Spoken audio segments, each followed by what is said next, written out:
Salut. Dans cet épisode de ma série de critiques d'émissions télévisées, je vais revoir l'émission d'animation franco-américaine que j'ai de 2009 à 2016, et celle-là est Garfield et compagnie. Maintenant, que dois-je penser à cette série? Depuis que j'ai vu cette série, je me suis dit, oh mon Dieu. C'est un autre dessin animé français? Je veux dire, il y a beaucoup de dessins animés français à regarder, outre Oggy et les cafards, Space Goof, Robot Boy et Zig et Charcot. En parlant de cette série, je trouve que cette série est meilleure qu'Oggy Oggy. Le spectacle était basé sur la bande dessinée américaine Garfield créée par Jim Davy. Il a été développé par Philippe Vidal. L'émission a été initialement diffusée sur France 3 en France, dans le cadre d'un bloc de programmation Ludo Cartoon. Aux États-Unis et dans d'autres pays, l'émission a été initialement diffusée sur Cartoon Network. Boomerang est actuellement diffusée sur Netflix.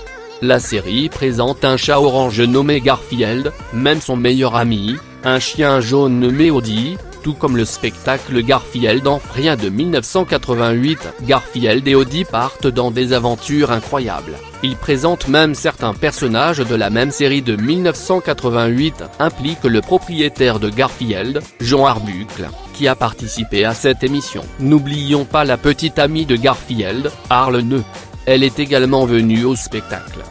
Bien qu'elle ne soit pas apparue dans Garfield en Frien de 1988, de plus, de nombreux doubleurs ont fait un excellent travail pour exprimer leurs personnages dans cette série, par exemple Frank Welker, Greg Berger, Wally Wingre, Jason Marsden, Audrey Wasilewski, Julie Payne, etc. Dans cette série, ils ont même présenté deux nouveaux personnages. Qu'avons-nous de nouveaux personnages pour ce spectacle? Le chef Vito Cappelletti. Vito est un grand chef dans cette émission, il fait d'excellentes pizzas, et même de bons plats italiens, même des lasagnes, les préférés de Garfield. Et un autre personnage présenté dans cette série est ma maman I. Ma maman I est quand même Crabe de Bob l'éponge. Sa pizza pire encore, ses pizzas sont crues et pas assez cuites, et le pourboire que les gens lui ont donné n'était rien. Ou peut-être qu'ils lui ont donné un pourboire d'un nickel ou même d'un centime. La pizza de Vito est plus savoureuse que celle de ma maman I. La pizza de ma maman I rend tout le monde malade, ruine leur papille gustative et donne un estomac terrible qui donne de l'imagination si vous étiez envoyé à l'hôpital. Et sur les films dont ils sont sortis avant la diffusion de cette émission sur France 3 en France, Cartoon Network et Boomerang aux États-Unis et dans d'autres pays. Avant la sortie de la série, il y a 3 films directement en vidéo qui ont été diffusés sur DVD par Po 1 et 21H Century Fox Home Entertainment. Garfield devient réel à partir de 2007, Garfield Fest à partir de 2008 et Garfield Pay-Force à partir de 2009. En fait, je ne comprends pas pourquoi Lambeau Rockstrickback déteste ces films et même la série Garfield. Au moins, il s'est racheté pour le spectacle de Garfield. Mais en fait, il s'est déchaîné sur ces films. Dieu merci. Oh, et n'oublions pas leurs jeux vidéo lors de l'émission de 2009 à 2016. Il y a 2 jeux vidéo. 2 d'entre eux sont des jeux de course, Garfield Kart et Garfield Kart, course furieuse. Malgré le fait que les critiques détestent ces jeux.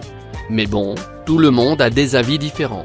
Et moi aussi. Conséquence, Marc Evanier a annoncé que la série prendrait des vacances après la fin de sa diffusion et aurait été annulée en 2016. Mais ensuite, en 2019, Nickelodeon a annoncé qu'elle acquérait Po 1, dont Garfield est apparu dans les jeux croisés Nickelodeon. Sauf pour Nickelodeon Kart Racer.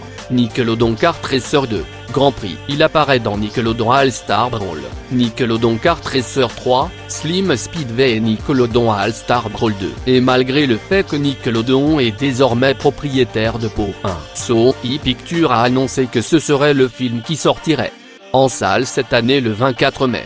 Et j'espère que ce film sera bien meilleur que celui d'action en direct de 2004. Passons donc au verdict sur cette émission J. Je donne cette émission 9 sur 10. Jack, le créateur, a un avis partagé. Mais c'est quand même un super show que J français. Ceci conclut cet examen.